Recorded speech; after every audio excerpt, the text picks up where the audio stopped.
नमस्कार, संतोष की रिपोर्ट में आप सबों का स्वागत है।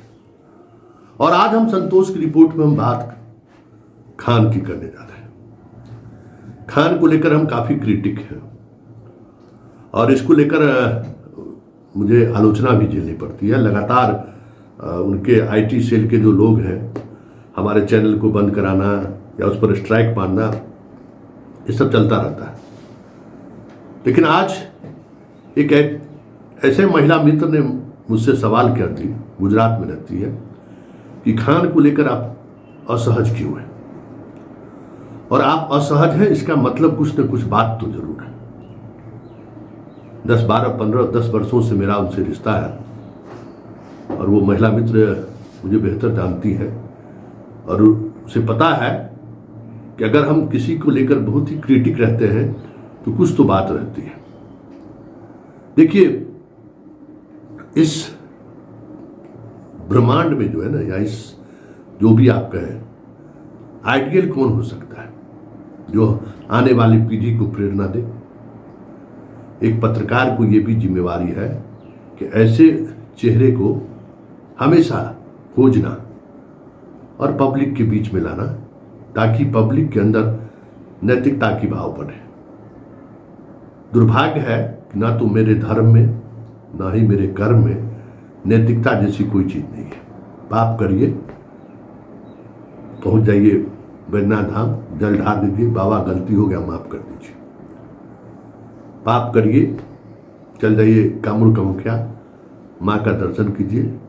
आप रेप करके आए कि माँ माफ कर दीजिए। तो ये हमारी धार्मिक परंपरा रही है। हम उन परंपराओं से थोड़ा इतर सोचते हैं, क्योंकि ये परंपरा जो है समाज में अपराधी, समाज में गलत तरीके से पैसे कमाने वाले लोगों को स्थापित किया है और इससे हमारा समाज कमजोर हुआ है। जरा इस तस्वीर को गौर से देखिए। ये शशांक कुमार है, आईएएस टॉपर है बिहार के। इसके वीडियो को गौर से देखिएगा तो हमारे यहाँ जो परंपरा है पैसे फेंकने का, ये आज व्यक्ति कितना असहज है। ये हमारा आइडियल है और ये इस आइडियल को पूरे बिहार का आइडियल होना चाहिए।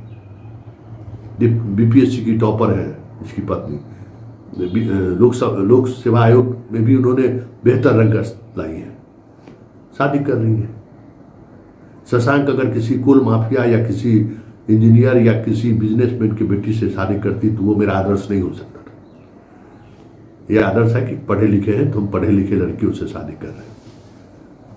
तो हम इस तरीके, क्योंकि इससे सोसाइटी के यूथ है उसको प्रेरणा मिलेगा कि अगर हम आईएएस बनते हैं, अच्छे पद पे जाते हैं, तो पैसे का लोभ लालच मत रखिए। देखिए कि सामने वाली लड़की जो है उसकी क्या योग्यता है, पारिवारिक जीवन तब ठीक ठाक से चलेगा, ऐसा मैं मानते हैं। और ये आइकॉन रहना चाहिए युवाओं को। ये रिशुश्री है जिसका खबर हम लगातार चलाए। किस तरीके से कबाड़ बेचने वाला आदमी 10 साल में 1000 करोड़ का आदमी हो गया है। ये पूरे बोरिंग रोड का जितना लफवा है पटना का, सड़क छाप लफवा सेंस मतलब रहन सहन में लफवा नहीं है, सबके पास 1 से 1 करोड़ों की गाड़ी है। बोरिंग रोड का जितना लफवा है सबका ये आइकॉन है पटना का। पटना से बाहर इस तरीके का मिजाज, गलत तरीके से पैसे कमाने वाले जो लोग हैं, उसका आइकॉन है। 7-8 साल पहले इसकी भी शादी हुई थी और हम तस्वीर दिखा रहे हैं कि इसके शादी में जो लोग पहुंचे हैं और इसके जो बड़े भाई हैं, जो इसके दुबई भागने के बाद जो इसका गद्दी संभाल रहा है, उसका रहन सहन, उसका रिश्तेदारी, मर्सिडीज गाड़ी, जितने चेहरे आप देख रहे हैं वो सारे के सारे चेहरे खान के रिसेप्शन में मौजूद था। और खान को भी हम मानते हैं कि जैसे टेंडर मैनेज करके गलत तरीके से पैसे का खेल करके हजारों करोड़ का ये आदमी बन गया, ठीक उसी तरीके से शिक्षा को ये एक अलग तरीके का शक्ल देकर कोरोना काल में इसको लाभ भी मिला, पढ़ाने में भी अपना एक अलग विधा लाया। लेकिन इस विधा से बिहार के छात्रों को बहुत नुकसान हुआ। इसकी औकात नहीं है कि ये अपना सेंटर एक इलाहाबाद में खोल सके। इसकी औकात नहीं है कि जाके यूपी के किसी कोचिंग संस्थान में ही पढ़ा ले। क्योंकि यूपी वाला समझता है कि इसको क्या आता है। तो ये अगर आपका आइकॉन होगा तो नुकसान करेगा। हम हमारे पढ़ने पढ़ाने वाले जो लोग हैं वो कहीं न कहीं से भ्रमित होंगे। हम इसलिए इसकी क्रिटिक है, आलोचक है।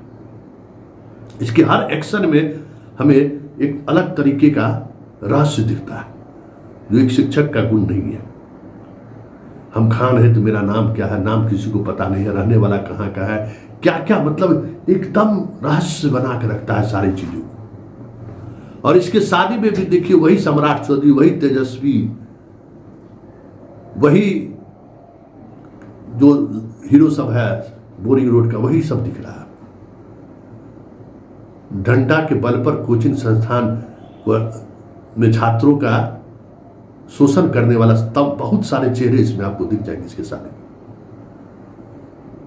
मैंने इसलिए कहा कि जिस तरीके से रिशु श्री कबार बेच के आज 1000 करोड़ का आदमी है, उसी तरीके से आज ये भी शिक्षा माफिया है बहुत बड़ा। किस तरीके से चीजें ये चल रही हैं सबको पता है। ये अगर हमारे यूथ का आइकॉन हो गया तो हमारा यूथ बर्बाद हो जाएगा। इसलिए हम इसके क्रिटिक हैं। जो हमारे यूथ को बर्बाद कर रहा है, हमें हमारे यूथ को शॉर्टकट सिखा रहा है। शॉर्टकट तरीके से तुम कैसे सिपाही बन सकते हो, दरोगा बन सकते हो। पढ़ाई का जो एक लेवल होना चाहिए उस लेवल को इसने खत्म कर दिया। भीड़ तंत्र पैदा कर दिया कोचिंग संस्थानों में, और इसलिए इसके बारे में हम क्रिटिक हैं। ये 3 चेहरा हम आपको दिखाए हैं। एक शशांक का चेहरा जो आईएएस टॉपर है, यूपीएससी का टॉपर है, बिहार का लाल है। उसने भी शादी किया है 2 दिन पहले, और उसके शादी में कहीं भी नहीं लगा उसी तरीके से जो इवेंट कंपनी वाले लोग करते हैं। वो इवेंट कंपनी वाले लोगों ने पूरे शादी को अरेंज किया। हाँ, लेकिन जब पैसे लुटाने की कोशिश हो रही थी तो इसके चेहरे को गौर से देखिएगा, ये बहुत असहज महसूस कर रहा है। तो ये हमारा आइकॉन हो। हम बिहारियों के पास क्या है? यही एक संपत्ति है ना, मानव संसाधन, ह्यूमन रिसोर्स। तो हमारा आइकॉन हमेशा ह्यूमन रिसोर्स होना चाहिए। हमारा आइकॉन कबार से करोड़पति बनने वाला नहीं होना चाहिए। हमारा रिसोर्स कभी भी ऐसा लोग नहीं होना चाहिए जो पूरे हमारे आने वाले जनरेशन को बर्बाद कर दे। तो खान, रिशु श्री सब ये लोग इसी श्रेणी में आते हैं। इसलिए हम ऐसे लोगों का हम क्रिटिक हैं। ये सवाल देखिए ना कि क्यों ये संयोग है क्या कि जो लोग 8 साल पहले रिशु श्री के शादी में गए थे, उसके परिवार से जिसका गहरा रिश्ता है, वही खान की शादी में भी पहुंचा और रिसेप्शन में भी पहुंचा हुआ।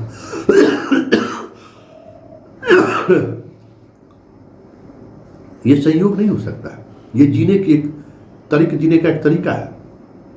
इस तरीके के पास, जिसके पास पैसा है, संपत्ति है, गलत तरीके से कमाई है, वो इस तरीके के नेटवर्क को बहुत आसानी से जोड़ लेता है अपने आप से। और ऐसे लोगों को ये समझ में नहीं आता है कि भाई हम उनके यहाँ हमको जाना चाहिए या नहीं जाना चाहिए। एक बात तो हम जरूर कहेंगे कि यूट्यूब के पत्रकारिता के माध्यम से ही सही हमने वो कोशिश की है कि जो इस तरीके के लोग हैं जो समाज के आइकॉन बनने की स्थिति में नहीं है, और वो आइकॉन बनता है तो समाज के लिए नुकसान है, उसको बेनकाब करो। और जो सफेद पोस्ट लोग हैं उनको आईना दिखाओ कि आप ऐसे लोगों के यहाँ जाकर समाज को क्या संदेश दे रहे हैं। हमें शिकायत है नीतीश मिश्रा से, सम्राट चौधरी से कोई शिकायत नहीं है, क्योंकि सम्राट चौधरी तो सम्राट चौधरी है। तेजस्वी उसी, जो सम्राट चौधरी कोई आरएसएस संघ के या फिर भाजपा का नेता कभी थोड़ी रहा है जो इस बात को समझ में आए। नीतीश मिश्रा भी इसलिए नहीं समझे, और तेजस्वी की तो बात ही छोड़ दीजिए। जब वो रिशु श्री के शादी में उसका केक काट सकता है तो फिर कुछ भी कर सकता है। इसलिए हम खान को लेकर क्रिटिक है, इसलिए रिशु श्री को लेकर क्रिटिक है, और ऐसे तमाम लोगों को लेकर हम क्रिटिक हैं जो बिहार के समाज को गलत दिशा में ले जाने की कोशिश करता है, या उसके आगे बढ़ने की कहानी हमारे आने वाले जनरेशन को गलत राह की ओर धकेल सकता है। ऐसे लोगों को हम चिन्हित करके उनको हम एक्सपोज करते हैं। तो खान के एक्सपोज करने के पीछे हमारी वही मंशा है।